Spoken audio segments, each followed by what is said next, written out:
അടിപൊളി ഒരു pork fry ചെയ്താലോ, അതും ചില്ലി പോർക്ക്.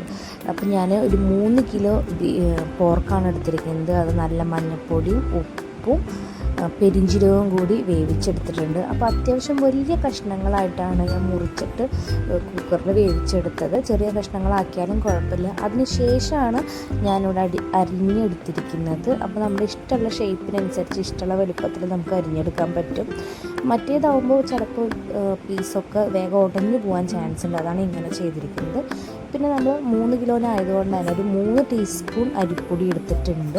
അതിലേക്ക് നമ്മൾ 1 ടീസ്പൂൺ നല്ല കാശ്മീരി മുളക് പൊടിയാണ് ഇട്ടിരിക്കുന്നത്. പിന്നെ 1 ടീസ്പൂൺ ഗരം മസാല, 1/2 ടീസ്പൂൺ പെരിഞ്ചീരകത്തിൻ്റെ പൊടി, പിന്നെ 1 ടീസ്പൂൺ കുരുമുളക്, 1 ടീസ്പൂൺ മല്ലിപ്പൊടി, ആവശ്യത്തിനുള്ള ഉപ്പ്, പിന്നെ 3 ടീസ്പൂൺ കോൺഫ്ലോർ.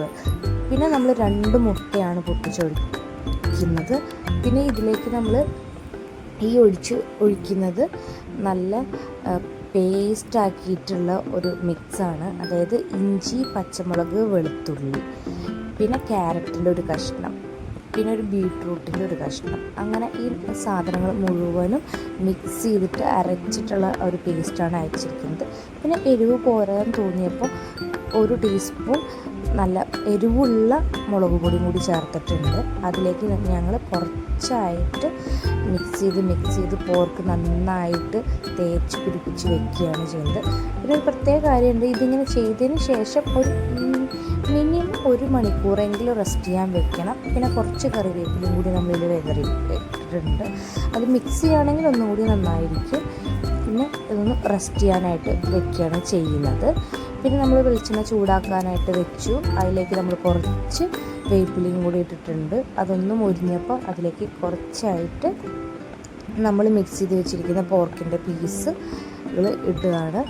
പിന്നെ അത് ശ്രദ്ധിക്കേണ്ടത്, നമ്മൾ ഓൾറെഡി വേവിച്ചിട്ടുള്ളതാണ്. അപ്പോൾ അതുകൊണ്ട് തന്നെ അത് കരിഞ്ഞു പോവാതെ രീതിയിൽ വറുത്ത് കോരാനായിട്ട് ശ്രദ്ധിക്കണം.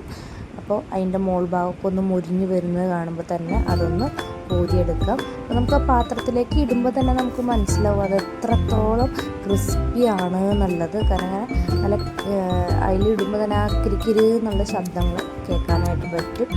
അപ്പോൾ ഇത്രയേ ഉള്ളൂ സംഭവം. അപ്പം അങ്ങനെ കോരി അതിലേക്ക് ഇടുക.